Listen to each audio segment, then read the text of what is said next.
6 سال کے بعد مختار ثقفی حکمران بن گیا۔ مختار ثقفی نے کہا کہ میں چن چن کے ماروں گا وہ بندے جنہوں نے امام حسین کو قتل کیا تھا۔ 1 نہیں 2 نہیں 4 نہیں 6000 بندہ مارا اس نے۔ بسم اللہ الرحمن الرحیم۔ جناب اس کا کرنا کیا کہا؟ اس کے ہاتھ باندھ دو، پیر باندھ دو، اور جو بھوکے کتے ہیں نا جن کو کئی دنوں سے میں نے بھوکا رکھا ہوا ہے، وہ کتے اس پر چھوڑو، اور جب کتے اس کا گوشت نوچے تو کوفے کے بازاروں میں اعلان کرنا کہ جو نبی پاک کی اہل بیت کا گستاخ ہو اسے اسرائیل بھی جان نکالنے نہیں۔ کتے نوچتے ہیں۔ عبید اللہ ابن زیاد کے دربار میں جب سیدنا امام حسین کا کٹا ہوا سر پہنچا نا، اس نے ایک چھڑی پکڑی اور چھڑی پکڑ کے نا تو امام حسین کے لبوں پہ مارنے لگا، کہنے لگا تجھے کہا تھا نا بات مان جا، کٹا ہوا سر تشت میں رکھا ہے، تجھے کہا تھا نا بات مان جا۔ راوی کہتا ہوں عبید اللہ ابن زیاد نے چھڑی ماری اور اس نے بے ادبی کی، کہنے لگا تو تھا ہی اس قسم کا، تیرا یہی حال ہونا چاہیے تھا معاذ اللہ۔ حضرت بریدہ اسلمی حضور کے صحابی دربار میں موجود تھے، فرمایا ابن زیاد تو برا ہے، تیرا باپ برا ہے، چھڑی پیچھے کر۔ کئی بار میں نے ان لبوں کو مصطفیٰ کو بوسے دیکھے ہوئے دیکھا ہے، پیچھے کر، پیچھے کر، ہٹا لے۔ راوی کہتے ہیں کہ 1 2 3 4 5 6 سال گزر گئے، وہی کوفے کا دربار، وہی محل، وہی تخت اور وہی تشت جس میں امام حسین کا سر رکھ کے لایا گیا تھا۔ 6 سال کے بعد مختار ثقفی حکمران بن گیا۔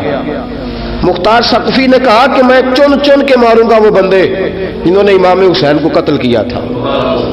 1 نہیں 2 نہیں 4 نہیں 6000 بندہ مارا اس نے، چن چن کے۔ راوی کہتے ہیں کہ یہ ابن زیاد 30,000 فوج لے کے نہر فرات کے کنارے میدان کربلا کے سامنے آیا اور اس نے جہاد کیا۔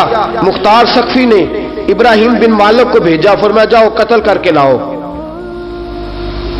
لڑائی شروع ہو گئی، 1 محرم کو ہوئی تو پھر بند ہو گئی، پھر 5 کو شروع ہو گئی، پھر 7 کو شروع ہو گئی، 10 محرم کا دن آ گیا۔ 6 سال کے بعد وہی ظہر کا وقت آ گیا، وہی عبید اللہ ابن زیاد جس نے امام حسین رضی اللہ تعالیٰ عنہ کو قتل کروایا تھا، وہ گرا ہوا ہے اور زمین پہ گرا ہے۔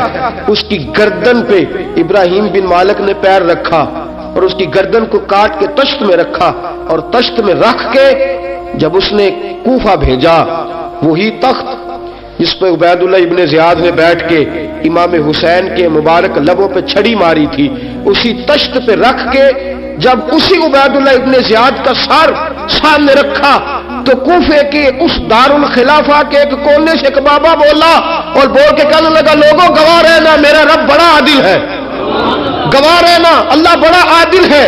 چیختا ہے، کونے سے پکارتا، کہتا لوگوں عدل ہو گیا، انصاف ہو گیا، عدل ہو گیا، انصاف۔ دیکھو دیکھو، جب حسین کا سر آیا تھا، ابن زیاد نے گستاخی کی تھی تو کونے سے آوازیں نکلنے لگی تھی کہ زیاد برا ہے، حسین اچھا ہے۔ آج ابن زیاد کا سر آیا ہے، آواز پھر کونے سے نکلی ہے، لیکن آواز کیا گونج رہی ہے؟ آواز پھر وہی گونج رہی ہے، زیاد ابن زیاد برا تھا، حسین کو اللہ نے بڑی عزت عطا فرما رکھی۔ مکافات عمل، مکافات عمل۔ اللہ غافل نہیں ظالم جو کام کرتے، اللہ غافل نہیں۔ 6 سال کے بعد وہی دن، وہی وقت، وہی گھڑی، وہی لمحہ، وہی سارا نظام، وہی دربار۔ انسان ڈرتا نہیں، انسان باز آتا، عبرت پکڑتا۔ ابن زیاد اس وقت کہتا تھا کہ میں جاؤں حسین کے پاس، یہ میں جو ہوتی ہے یہ مروا دیتی ہے۔ شیطان نے کہا تھا انا خیر منہم، میں بہتر ہوں، بس ختم ہو گیا، ختم ہو گیا۔ ابن زیاد قتل ہوا، وہی تاریخ، وہی زمانہ، اللہ کریم نے اس کو ذلت کی موت دی، مرا، اور 30,000 فوج لے کے نکلا تھا، پھر بھی بچ سکا نہیں، یہ ابن زیاد کا حال ہوا۔ ابن سعد صحابی کا بیٹا تھا، نبی پاک علیہ السلام کے پیارے صحابی کا بیٹا تھا۔ جناب سعد بن نبی وقاص کی اولاد تھی، لیکن یاد رکھنا اگر ایک صحابی کا بیٹا یزید بن سکتا ہے تو دوسرے کا ابن سعد بھی بن سکتا ہے۔ اور صرف یوں ہی توجہ نہ کیا کرو، ابو جہل کا بیٹا بھی تو صحابی رسول بن گیا تھا نا۔ یخرج الحی من المیت و یخرج المیت من الحی، رب فرماتے ہیں میں زندوں سے مردے اور مردوں سے زندے نکال دیا کرتا ہوں۔ میں کبھی کبھی کعبے کے اندر بت بھی رکھوا دیتا ہوں، گھر میرا اور میرے ہی شریک اس گھر کے اندر راج کرتے رہتے ہیں، میری بے نیازی ہے، کچھ کا کچھ کر دیتا ہوں۔ ابن سعد مختار حکمران بنا تو مختار ثقفی نے ابن سعد کے بیٹے حفص کو بلایا، اور مزے کی بات یہ ہے کہ مختار جو بعد میں حکمران بنا نا، بڑی یاری تھی اس کی ابن سعد کے ساتھ۔ جتنے قاتلان امام حسین تھے وہ کوفہ چھوڑ کے بھاگ گئے، دوڑ گئے۔ اور ایک بات یاد رکھنا، ظالم بزدل ہوتا ہے، ظالم بزدل ہوتا ہے، اس کے اندر وہ اطمینان نہیں ہوتا، تو ڈر لگتا۔ بھاگ گئے سارے کوفہ چھوڑ کے، لیکن ابن سعد نے کہا مختار میرا یار ہے، مجھے کچھ نہیں کہے گا۔ اس کے گھر والوں نے سمجھایا کہ تو دوڑ جا، تیرا تو ظلم بھی بہت زیادہ ہے، دوڑ جا تو۔ اس نے کہا نہیں میرا یار ہے، مجھے کچھ نہیں کہے گا۔ اس نے کہا تو نبی پاک کے نواسوں کا نہیں بنا تو تیرا یار تیرا بنے گا، تو رسول پاک علیہ السلام کے خاندان کا نہیں بنا، ان کا تو نے احترام نہیں کیا، یاری کا۔ اس نے کہا نہیں مجھے کچھ نہیں کہنے والا، تم چھوڑو اس بات کو۔ حفص کو پیغام بھیجا، بیٹا آیا۔ مختار نے کہا تیرا باپ کدھر ہے؟ اس نے کہا جی ابا جی اب باہر نہیں نکلتے، بس گھر کے کونے میں بیٹھ کے اللہ اللہ کرتے ہیں۔ اس نے کہا اچھا کیا کرتے ہیں؟ کہا جی گوشہ نشین ہو گئے۔ اس نے کہا اب تیرا باپ گوشہ نشین ہوا ہے؟ اب گوشہ نشین ہوا ہے؟ بھیڑیے سے لومڑی نے کہا کہ جاؤ شکار کر لو، تو بھیڑیا کہنے لگا بوڑھا ہو گیا تھا نا، بھیڑیا کہنے لگا نہیں میں نیک ہو گیا ہوں، میں نے شکار کرنا چھوڑ دیا ہے، میں کسی جانور کو تنگ نہیں کرتا۔ تو لومڑی کہنے لگی نہیں بادشاہ سچی بات کر، اب تجھ سے دوڑا ہی نہیں جاتا، اب شکار پکڑا جاتا، اب تجھ سے دوڑا نہیں جاتا، پکڑا۔ اب تیرے اندر آج بھی طاقت آئے تو کم کرے نہ، تو اب بھی چھوڑنے والا، اب تجھ سے دوڑا نہیں جاتا۔ ملا رومی فرماتے ہیں بوڑھا ہو کے تو بھیڑیا بھی نیک ہو جاتا ہے۔ کہا کہ جاؤ تمہیں بلا رہا ہے۔ کہا نہیں جی میرے ابا جی نا آپ اندر رہ کے اللہ اللہ کرتے۔ اس نے کہا اسے اللہ اللہ یاد آئی ہے، اب اللہ اللہ یاد آئی ہے، کچھ گناہ ایسے ہیں جو رب معاف نہیں کرے گا۔ فرمایا وہ جتنی مرضی نمازیں پڑھے، جتنے مرضی روزے رکھے، جتنی مرضی نفل پڑھے، سارا کچھ کر لے، لیکن اللہ کبھی حسین کے گستاخ کو معاف نہیں کرے گا، کبھی نہیں معاف کرے گا۔ اس لیے کہ جو حسین کا بے ادب ہے وہ دراصل رسول پاک کا بے ادب ہے، اللہ اسے معاف کرے گا؟ ظالم میں اس نے ظلم کیا۔ ابھی 6 سال ہی تو گزرے تھے، 6 سال ہوئے صرف۔ ابن سعد بھیجا بیٹے کو، کہا جا اب اپنے باپ کو جا کے کہا تجھے مختار بلاتا ہے، بات سنے آ کے۔ ڈر گیا، میں نے کہا ظالم بزدل ہوتا ڈر۔ کہنے لگا اس سے جا کے کہو میں نہیں آ سکتا، بیمار ہوں۔ اس نے کہا چلو وہ نہیں آ سکتا تو ہم تو جا سکتے ہیں نا، ہم تو جائیں گے نا۔